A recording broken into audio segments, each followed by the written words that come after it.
السلام علیکم ورحمۃ اللہ وبرکاتہ۔ الحمد للہ رب العالمین والصلاة والسلام علی محمد وعلی آلہ وصحبہ وسلم تسلیما کثیرا وبعد۔ قال اللہ عز وجل: لقد جاءکم رسول من انفسکم عزیز علیہ ما عنتم حریص علیکم بالمؤمنین رؤوف رحیم۔ اسلامی بھائیوں، اللہ تبارک و تعالیٰ کی توفیق سے آج ہم اللہ کے اس گھر میں رمضان کے بابرکت مہینہ میں افطار کرنے اور مغرب کی نماز ادا کرنے کے بعد اللہ کے دین کی باتوں کو سننے کے لیے جمع ہیں۔ گزشتہ سال کی طرح سے اس سال بھی درس رمضان کے نام سے یہ سلسلہ قائم رہے گا اور انشاءاللہ درس مختصر ہوا کرے گا۔ ہر مسلمان یہ جانتا ہے،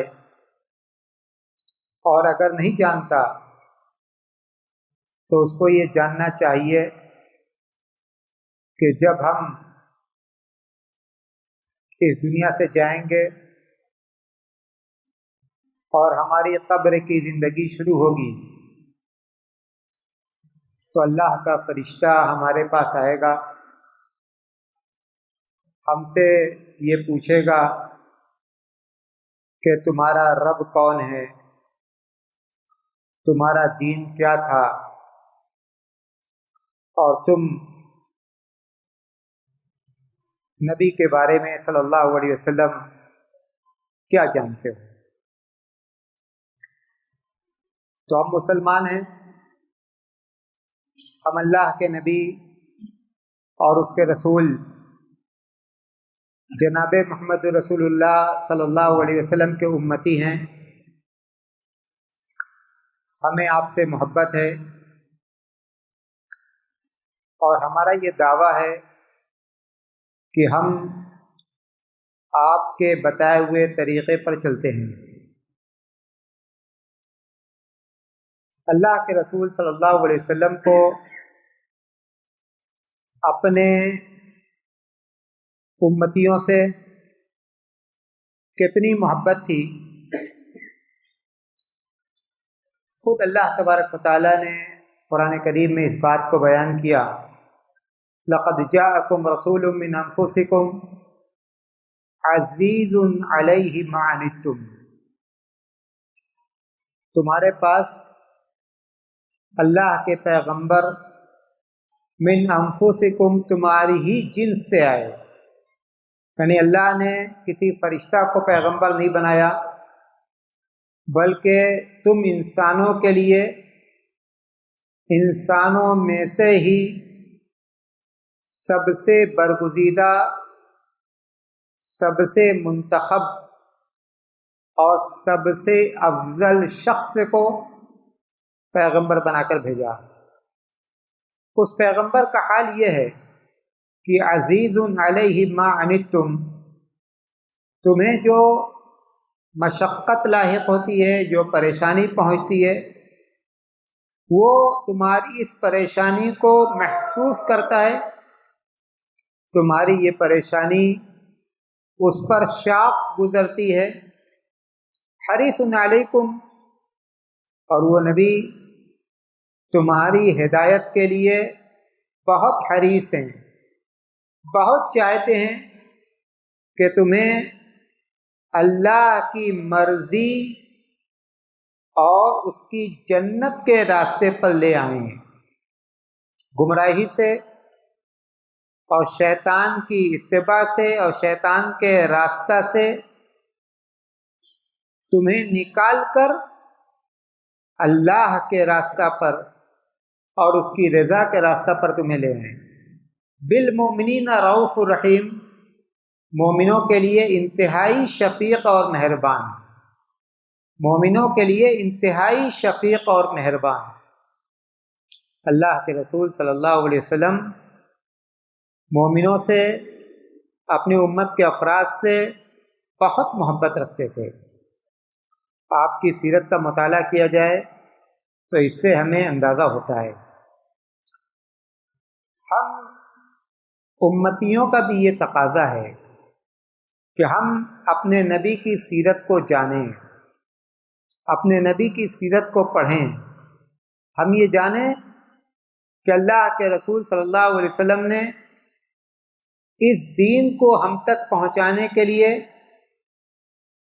کتنی تکلیفوں کو برداشت کیا، کتنی مصیبتیں آپ نے اٹھائی اور کیسے کیسے حالات کا آپ نے سامنا کیا۔ آج کے اس درس میں انتہائی اختصار کے ساتھ آپ کے رسول بنائے جانے کا جو واقعہ ہے اس واقعہ کو میں بیان کرنا چاہتا ہوں۔ مکہ کے اندر ایک پہاڑ ہے جسے حرا کہا جاتا ہے۔ جو لوگ حج کرنے گئے ہیں انہوں نے اس پہاڑ کو دیکھا ہوگا۔ اسی پہاڑ کی چوٹی پر ایک غار ہے۔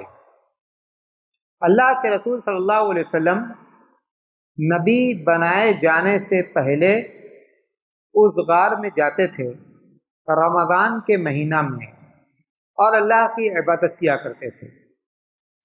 اپنے معمول کے مطابق اللہ کے رسول صلی اللہ علیہ وسلم اس غار میں تھے کہ اللہ کا فرشتہ حضرت جبریل آپ کے پاس اسی غار میں آئے اور آپ سے کہا کہ پڑھیے۔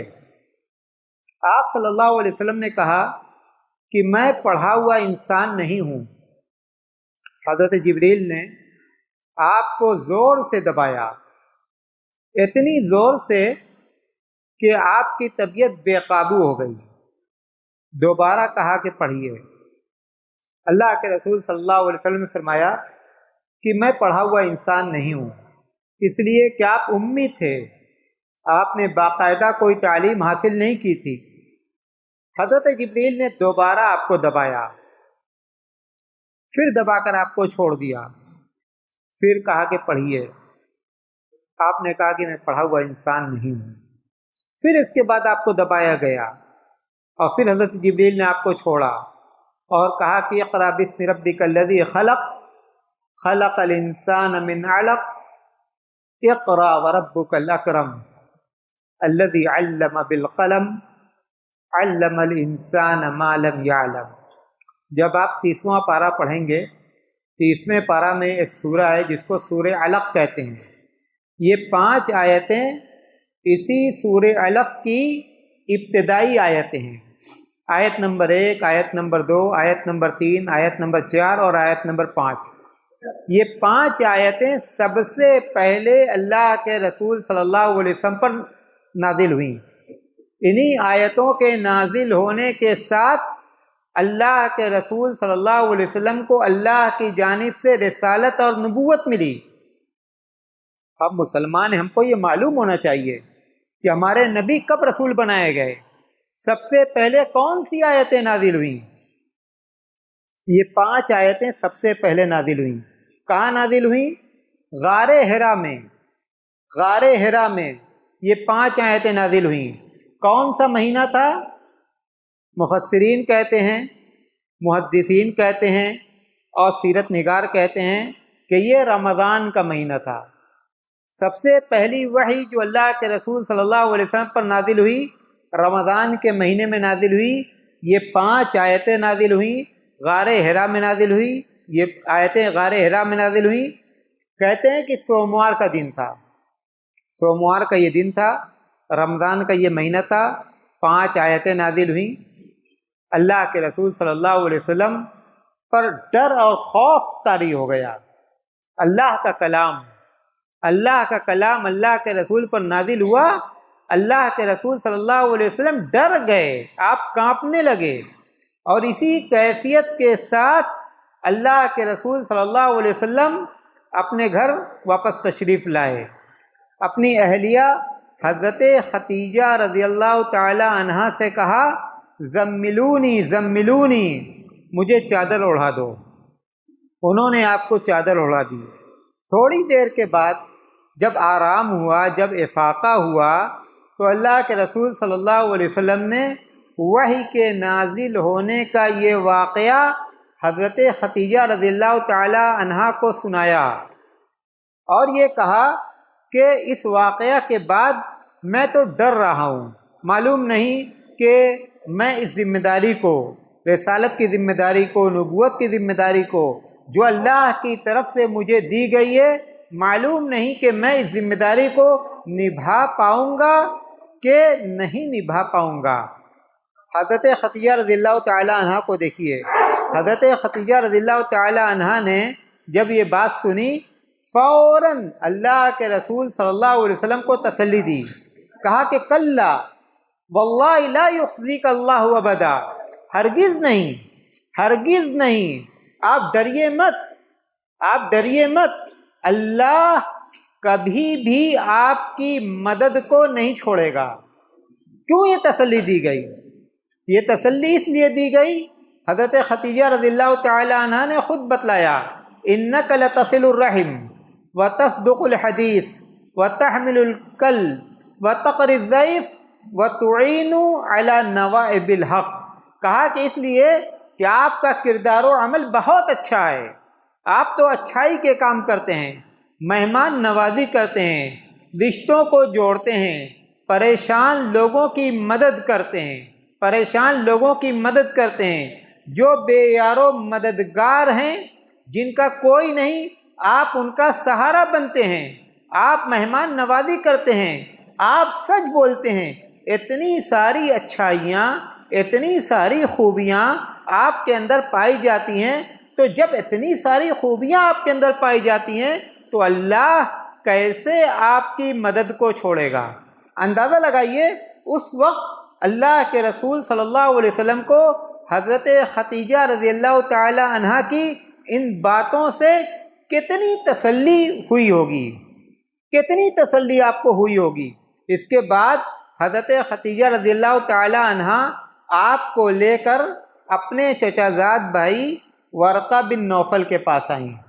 ورقہ بن نوفل جو مکہ میں تھے، مذہب کے اعتبار سے آپ نصرانی تھے، حضرت عیسیٰ کو ماننے والے، عربی کے ساتھ ساتھ آپ انجیل کی زبان بھی جانتے تھے، تو چنانچہ انجیل کا ترجمہ وہ عربی میں کرتے تھے۔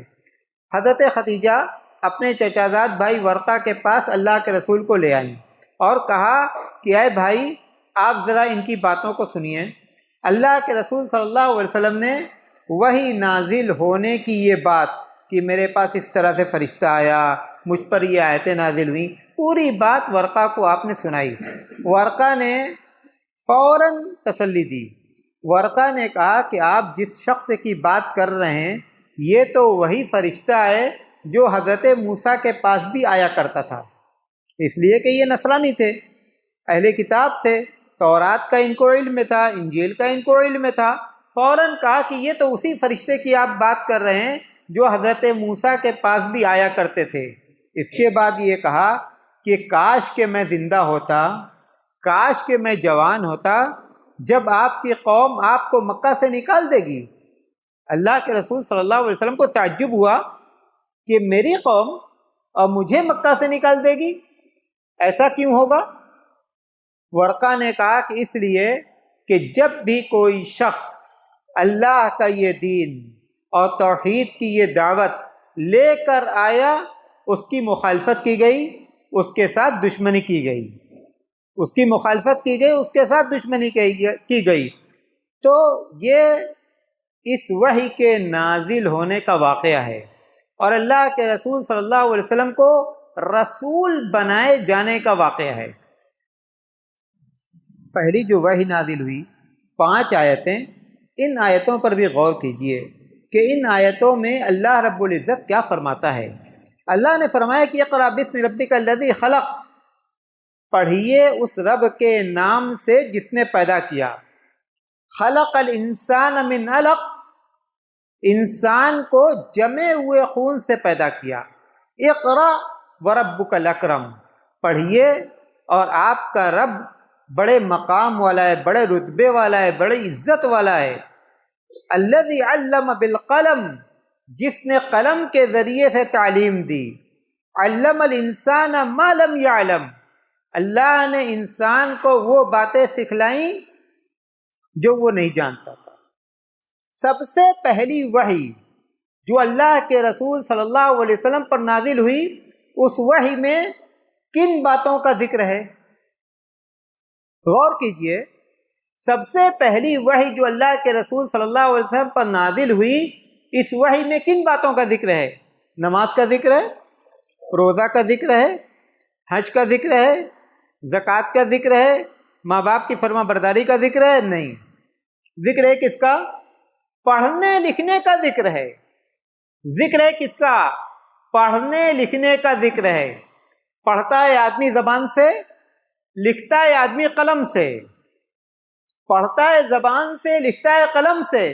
ان 5 آیتوں میں پڑھنے کا بھی حکم دیا گیا، اور ساتھ ساتھ یہ بھی کہہ دیا گیا کہ الذی علم بالقلم، جس نے انسان کو تعلیم دی قلم کے ذریعے سے۔ زبان کا ذکر بھی، قلم کا ذکر بھی۔ ہم اندازہ لگائیں کہ ہم جس دین کو مانتے ہیں، اس دین میں تعلیم کو کتنی اہمیت دی گئی، اس دین میں تعلیم کو کتنی اہمیت دی گئی۔ سب سے پہلی وحی اور حکم دیا جا رہا ہے پڑھنے کا، سب سے پہلی وحی اور حکم دیا جا رہا ہے لکھنے کا، سب سے پہلی وحی اور حکم دیا جا رہا ہے تعلیم حاصل کرنے کا۔ اللہ کے رسول صلی اللہ علیہ وسلم نے فرمایا کہ طلب العلم فریضۃ علی کل مسلم، مسلمان پر علم کا حاصل کرنا فرض ہے۔ والدین کی ذمہ داری ہے کہ وہ اپنے بچوں کو تعلیم دیں، والدین کی ذمہ داری ہے کہ وہ اپنے بچوں کو تعلیم دیں۔ یہ ذمہ داری ہم نے خود اپنے اوپر عائد نہیں کی۔ ہم جس دین کو مانتے ہیں، جس اللہ کو مانتے ہیں، جس رسول کو مانتے ہیں، یہ ذمہ داری ہم پر اس اللہ اور اس کے رسول کی جانب سے عائد کی گئی ہے۔ یہ قرض ہے، یہ دین کا ہم پر قرض ہے کہ ہم اپنی اولاد کو تعلیم دیں۔ اگر ہم نے اپنی اولاد کو تعلیم نہیں دی تو گویا دین کا یہ قرض ہم نے نہیں چکایا۔ کل اللہ کو ہم کیا جواب دیں گے؟ آج مسلمان نیکی کے بہت سارے کاموں کو کرتا ہے،